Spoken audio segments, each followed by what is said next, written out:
I'm really sorry to insult you, but your iPhone is starting to look a little bit small, at least in comparison to these. This is the iPhone 6 with a 4.7-inch display, and this is the iPhone 6 Plus with a 5.5-inch display. Yes, these have got bigger screens, but there's lots more in them too, including new cameras and NFC chips to help you kill your wallet. Both the 6 and the 6 Plus have new Retina HD displays that display far more than you've been able to see on your iPhone 5 or 5S. Like a bigger Android phone, it's great for seeing more of web pages, and Apple has added a special landscape mode for the home screen with the 6 Plus.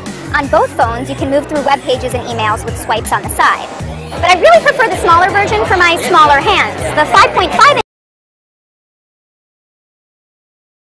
these headphones have been released before. I think they may be the same ones as in the iPhone 5. I'm not sure on that, but they feel very comfy. The sound feels pretty good as well. I will probably use them quite a bit because they feel that comfy that I feel I'll just put them in. I can listen to music for quite a while. And yeah, I'm very impressed with them.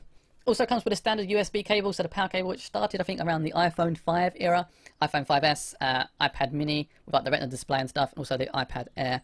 So that's the, I really like this one though, because it's literally you can plug it in either side, so it's very useful, and it's the first time ever you have this plug before, so awesome. Right, so let's have a quick look at the iPhone.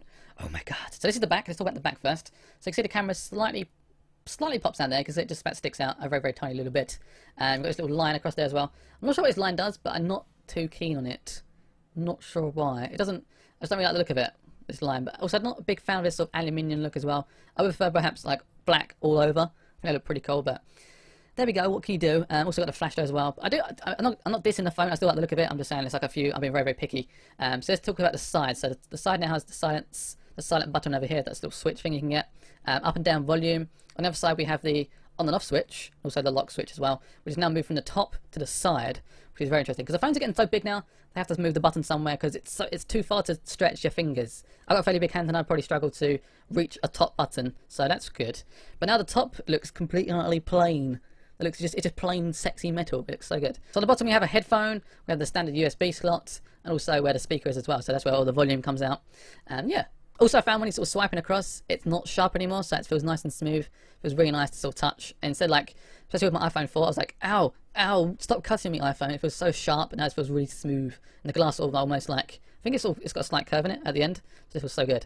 So what we're going to do now is access my phone. So this is the iPhone on. Looks very, very sexy. I've gone for the classic view as well. You can go for like a zoomed in view or a classic. I've gone with the classic, so I've got slightly more apps on there. There's a lot of sorting out because it's a bit of a mess. There's literally so much stuff on there. It's insane. So what we can do now is actually swipe across. There we go. See flag, trash, or more. You can have flag emails, which is very, very cool. So it's very quick little tap, flag that email. I don't like that email anymore. Please don't send me those emails from that person. Blah blah blah. And it's a pretty good little feature. I like it. So what you can do is tap the home button twice, like that, and you can jump into this view. So now you got all your contacts up there. So this is all recent contacts. Contacts I've either text or phone called. So you can either you can tap on.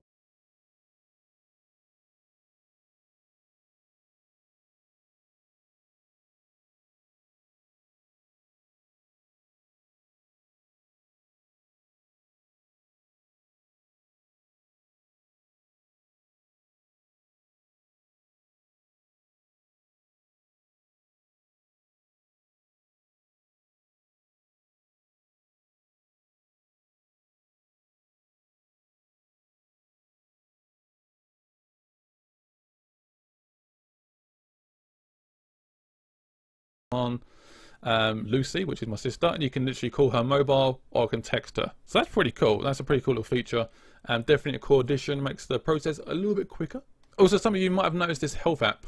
Am I pointing it? Now I'm pointing at it. You can click on that. There's like a health app which will now actually be able to enable you to actually link other health apps into the iPhone. You can sort of have like a whole hub of health stuff. So you can track your fitness, how much you're moving, your weight and stuff, and that's definitely a cool little feature.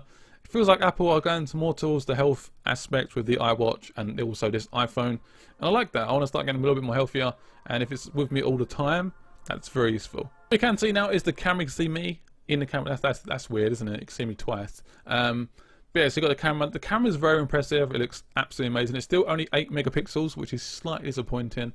I would like to see perhaps 10 or 12. So it's very much behind the Android. I mean, the lenses in this phone are a lot better, and the quality is so much more crisp, and it looks so much more sharper. Also, you got 240 frames per second. No, is it 240 frames per second filming, 720p, so you can have loads of slow mo and stuff. You've got 60 frames a second, full HD, I think. I'm not sure on that.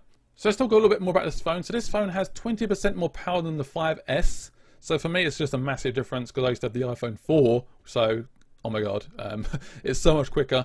It's also got 50% more GPU, so it's got more graphics power to play like your games on and stuff, which is also pretty awesome.